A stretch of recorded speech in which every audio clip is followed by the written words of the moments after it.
नमस्कार दोस्तों, मैं रामलाल जहांगीर स्वागत कर रहा हूं आपके अपने YouTube चैनल नैनो अकेडमी पे।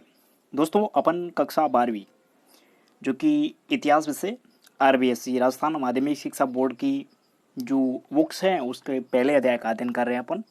और इस वीडियो से पहले अपन 4 वीडियो में काफ़ी सारा अध्ययन कर चुके हैं। वैभवशाली भारत का जो अतीत है, उनकी जो उपलब्धियां हैं उसके बारे में अपन सिंधु घाटी सभ्यता से संबंधित जो उपलब्धियां हैं, सामाजिक है, राजनीतिक है, धार्मिक है, आर्थिक है, उसके बारे में इस वीडियो में अपन अध्ययन करेंगे। दोस्तों, वीडियो शुरू करने से पहले आपसे निवेदन रहेगा, वीडियो लाइक कर देना और कमेंट बॉक्स में कमेंट जरूर कर देना। जय हिंद लिख करके ही वीडियो पर आगे बढ़ना, ठीक है। अब इस वीडियो में अपन अध्ययन करेंगे सिंधु सरस्वती सभ्यता की कला, लिपि एवं विज्ञान। और इनके साथ साथ में अपन अध्ययन करेंगे आर्थिक, सामाजिक, धार्मिक और राजनीतिक जीवन, उस समय की क्या उपलब्धियां रही हैं वैभवशाली भारत के लिए, उसके बारे में इस वीडियो में अपन अध्ययन करेंगे। तो सिंधु सरस्वती सभ्यता की कला एवं लिपि एवं विज्ञान, कला, लिपि एवं विज्ञान, इनका क्या योगदान रहा है और क्या उपलब्धियां रही हैं जो कि भारत के लिए, ये उस समय की गणना है जो भारत के वर्तमान समय में की जाती है या फिर एक विशेष दर्जा दिया जाता है। सिंधु सरस्वती सभ्यता की कला, लिपि एवं विज्ञान, तो यहाँ पे देखिए कला के क्षेत्र में सिंधु सरस्वती सभ्यता की क्या उपलब्धियां रही हैं। तो हमें सिंधु सरस्वती सभ्यता, जो हड़प्पा सभ्यता है, हड़प्पा सभ्यता, मोहनजोदड़ो सभ्यता के जो अवशेष हमें प्राप्त हुए हैं, उन अवशेषों में मूर्ति कला से संबंधित देख सकते हैं अपन, कला से संबंधित देख सकते हैं। तो वहां से हमें पत्थर की मूर्तियां प्राप्त हुई है। क्या प्राप्त हुई है? पत्थर की मूर्तियां, बहुत ही अच्छे तरीके से बनाई हुई मूर्तियां प्राप्त हुई है, हाथों से बनाई हुई मूर्तियां प्राप्त हुई है, मणके प्राप्त हुए, हमें मृदभांड प्राप्त हुए हैं, मोहरे प्राप्त हुई है, कांसे की जो मूर्तियां हैं वो प्राप्त हुई हैं। तो इस प्रकार के जो पात्र है वो उत्कृष्ट कला के क्या है? प्रमाण है।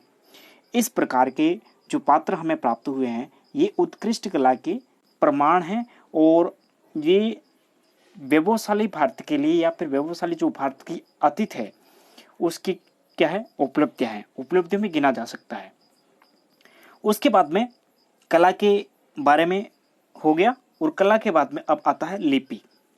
तो पिछले वीडियो में भी अपन ने जानकारी प्राप्त की थी कि हड़प्पा सभ्यता की लिपि है जो कि पढ़ी नहीं गई है और चित्र बनाए हुए हैं और काफ़ी सारी जानकारी है जो कि लिपि के अंतर्गत समाहित होती है। यदि उन्हें पढ़ लिया जाए तो बहुत सारी जानकारी वो हमें प्राप्त हो जाती है। तो देखिए, हड़प्पा सभ्यता की जो लिपि है वो भावचित्रात्मक है। कैसी लिपि है? भावचित्रात्मक है, पूछा भी जा सकता है, अपठनीय है, जो कि अभी तक पढ़ी नहीं गई है। और इसमें एक 2500 लेख है जो कि अभी तक प्राप्त हो चुके हैं, 2500 लेख। अब 17 अक्षर का एक लंबा वो बड़े अक्षरों का अभिलेख है जो कि धौलावीरा से प्राप्त हुआ है। 17 अक्षर का लंबा और एक बड़े अक्षरों का अभिलेख है जो कि धौलावीरा से प्राप्त हुआ है। तो ये लिपि से संबंधित जानकारी है जो कि यह भी एक विशेष प्रकार की क्या है? उपलब्धि है।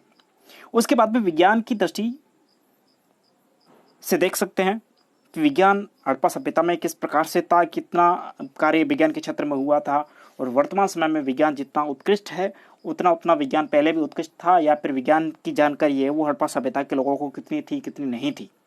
तो उसके बारे में भी देखिए, विज्ञान की दृष्टि से गुणा, योग, अंक गणितीय संक्रियाओं से जो हड़प्पा सभ्यता के लोग क्या थे वो परिचित थे।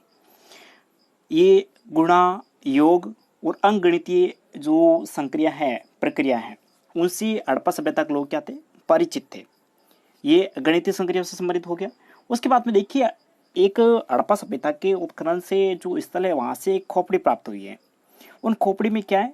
6 छेद किए हुए। कितने छेद किए हुए? 6 छेद। अब ये 6 छेद क्या है? शल्य चिकित्सा के प्रमाण हो सकते हैं। शल्य चिकित्सा के माध्यम से उनका मान लिया इलाज किया गया हो, ये भी अंदाजा लगाया जा सकता है। तो धातु विज्ञान से और इनके साथ साथ में ऐसे भी हमें अवशेष प्राप्त हुए हैं जिनसे अंदाजा लगाया जा सकता है कि हड़प्पा सभ्यता के लोग हैं वो धातु विज्ञान से भी क्या थे? परिचित थे।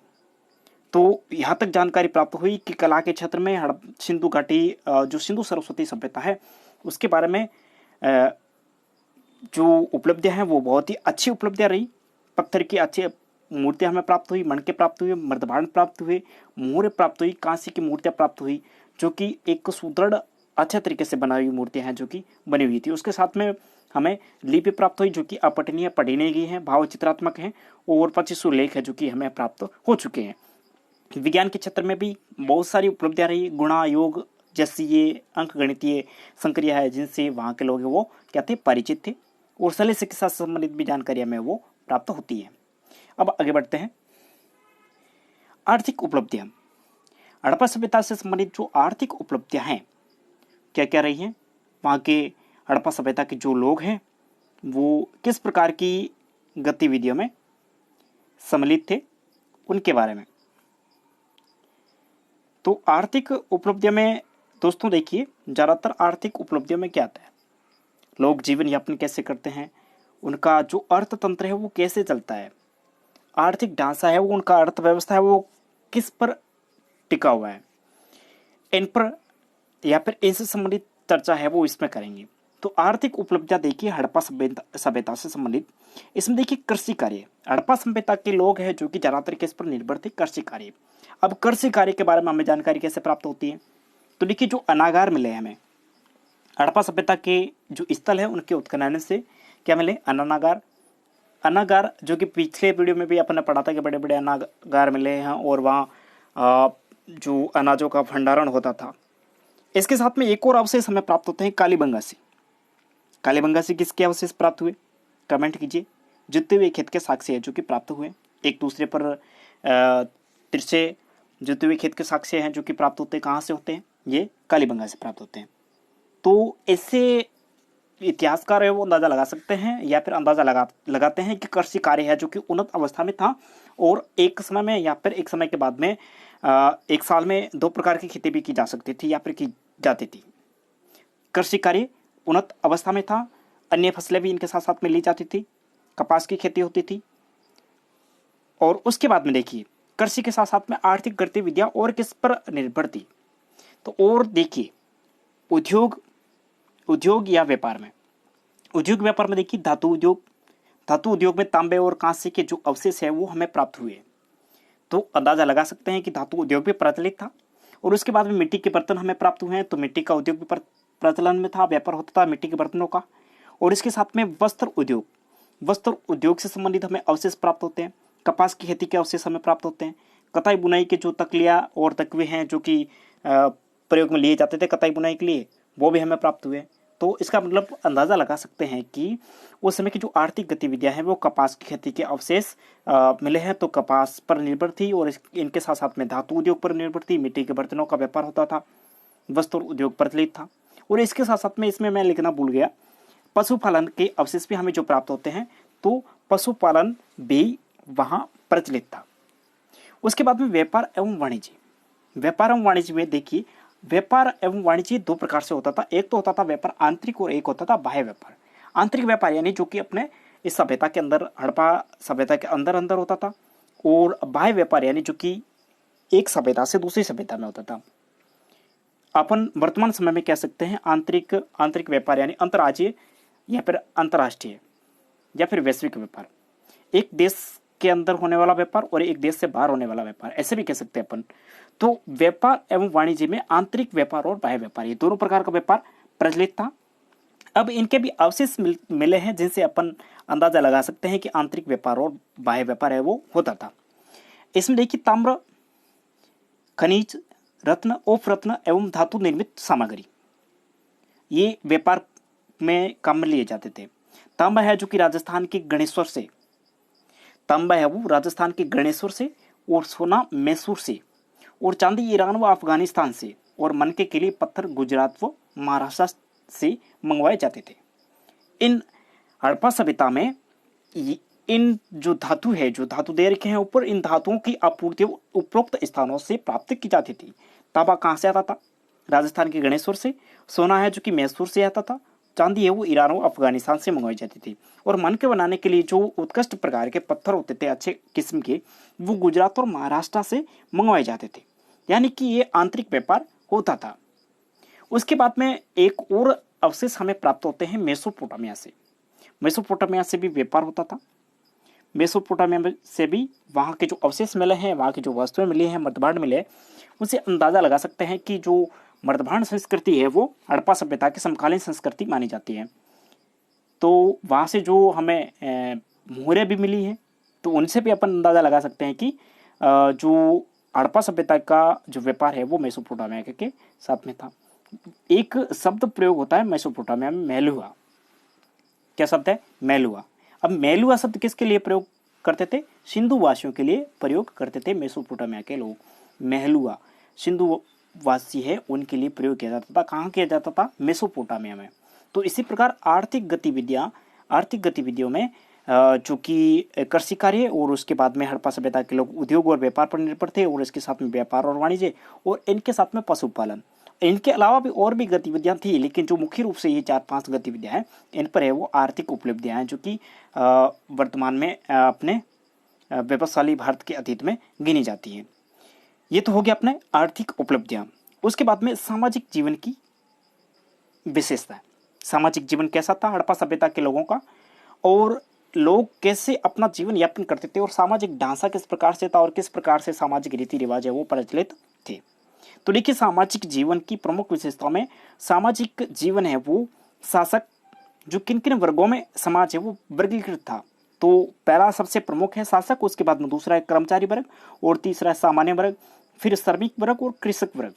समझ में आ गया होगा? शासक जो कि मुख्य राजा, और उसके बाद में कर्मचारी वर्ग जो शासक के अंडर में काम करते थे, वो कौन से हो गए? कर्मचारी वर्ग। उसके बाद में सामान्य वर्ग आता है, और उसके बाद में श्रमिक वर्ग, और उसके बाद में कृषक वर्ग।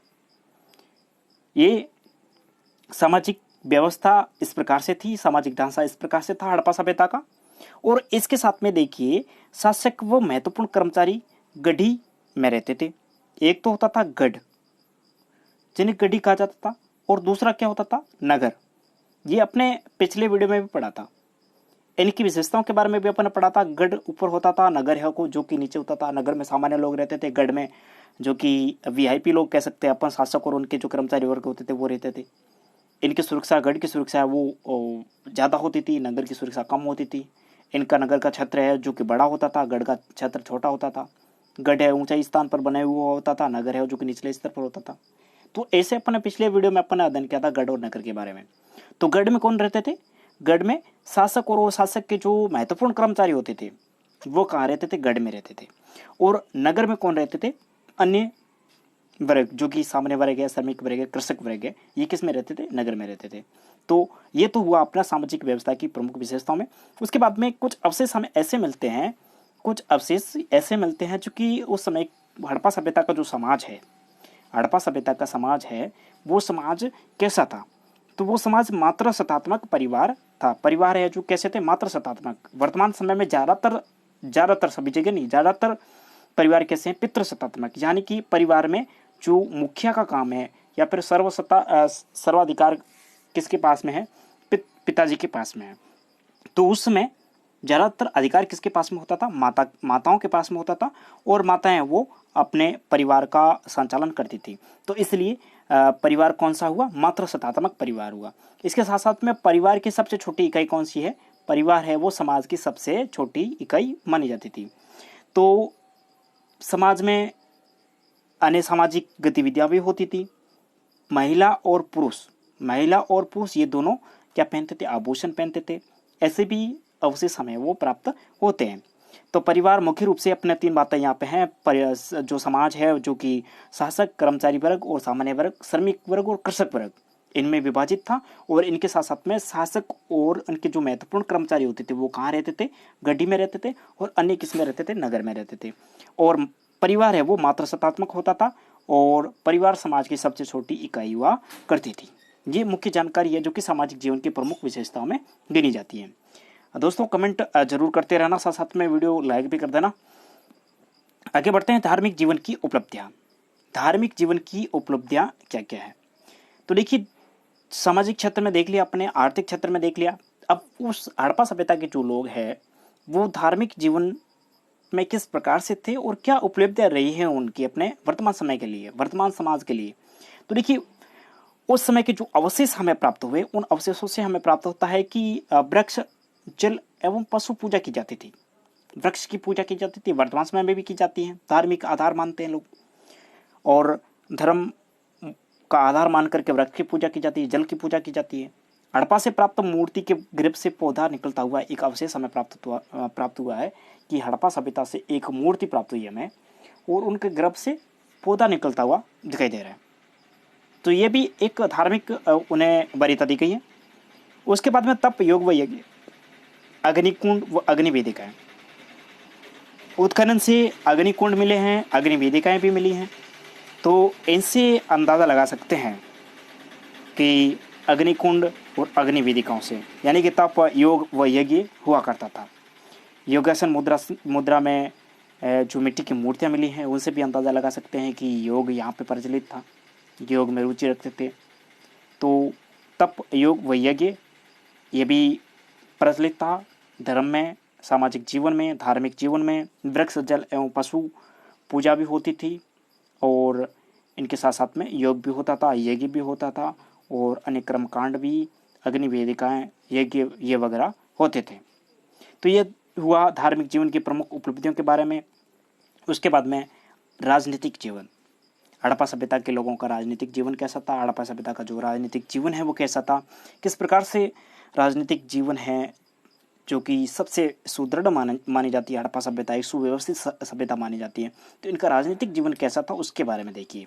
तो राजनीतिक जीवन में देखिए दोस्तों, हालांकि हड़प्पा सभ्यता की जो राजनीतिक जीवन है लोगों का, उनके बारे में स्पष्ट साक्ष्य हमें प्राप्त नहीं हुए कि किस प्रकार का शासन था, कैसे लोग रहते थे, कौन शासन करता था। लेकिन जो अवशेष हमें प्राप्त हुए हैं उन अवशेषों के आधार पर अपन कह सकते हैं कि यहाँ पे सुदृढ़ एक सुव्यवस्थित राजसत्ता रही होगी।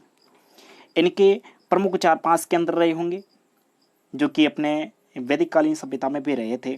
तो वैसे भी इनमें सभ्यता में 4-5 जो प्रमुख केंद्र हैं वो रहे होंगे।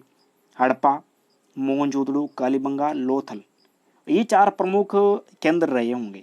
इन्हें 4 राजधानी, ये चारों राजधानी रही होगी हड़प्पा सभ्यता की, मान लेते हैं अपन, या फिर मुख्य 4 केंद्र रहे होंगे। इन 4 राजधानियों से पूरा सभ्यता है वो चलती थी, शासक है वो सभ्यता चलाते थे, ऐसा भी अंदाज़ा लगा सकते हैं। क्योंकि ये मुख्य शहर कौन कौन से, हड़प्पा, मोहनजोदड़ो, कालीबंगा और लोथल, और ये प्रमुख शहर रहे होंगे, और यहाँ से शासन का संचालन होता हुआ होगा। उसके साथ साथ में देखिए कुशल राजसत्ता नियंत्रण के प्रमाण हमें जो कि हमें प्राप्त होते हैं। कौन कौन से प्राप्त होते हैं, तो देखिए सुव्यवस्थित नगर नियोजन।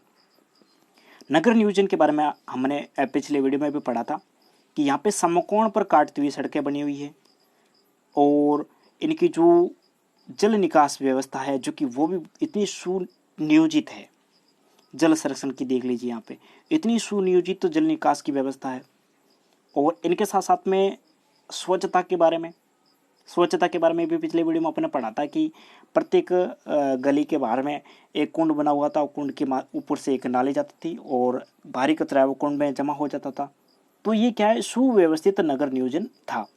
अब देखिए वर्तमान समय में भी आप देख सकते हैं, वर्तमान परिस्थिति में भी देख सकते हैं, नगर पालिका होने के बावजूद भी एक सुव्यवस्थित व्यवस्था है वो स्थापित नहीं हो पाती है, लोग सपोर्ट नहीं करते हैं। लेकिन उस समय ऐसा कैसे संभव हो पाया, तो ये अंदाज़ा लगा सकते हैं कि एक कुशल राजसत्ता नियंत्रण था, जिनकी वजह से ये सब संभव हो पाया है। और हालांकि इनके स्पष्ट प्रमाण हैं जो कि हमें प्राप्त नहीं हुए, लेकिन एक अपन कह सकते हैं कि कुशल राजसत्ता नियंत्रण स्थापित था, जिनकी वजह से इस प्रकार की जो व्यवस्था है वो स्थापित थी। तो ये था अपना हड़प्पा सभ्यता का राजनीतिक जीवन और उसके बारे में महत्वपूर्ण जानकारी।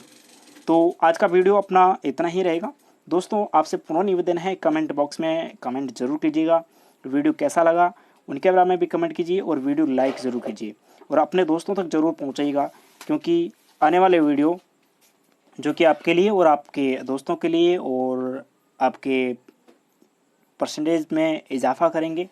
इसलिए आप पीछे वीडियो है उन्हें भी देख लीजिएगा, और आने वाले वीडियो भी आप देखिए, वीडियो एंड तक जरूर देखिए। महत्वपूर्ण जानकारी मैं वीडियो में शामिल कर रहा हूँ, तो आप भी अच्छी मेहनत कीजिए, और मैं भी कोशिश कर रहा हूँ कि आप तक अच्छा जो मटेरियल है वो उपलब्ध करवाऊँ। हालांकि आप लोग शेयर नहीं कर रहे हैं आगे वीडियो, तो मैं कम ही वीडियो उपलब्ध करवा पा रहा हूँ। आप वीडियो अपने दोस्तों से शेयर कीजिए, क्योंकि ज़्यादा व्यूज़ आएंगे तो मैं भी मोटिवेट होऊंगा और मोटिवेट होकर के आप तक अच्छी सामग्री उपलब्ध करवाने की कोशिश करूँगा। धन्यवाद दोस्तों, अगले वीडियो में मिलेंगे, तब तक के लिए जय हिंद,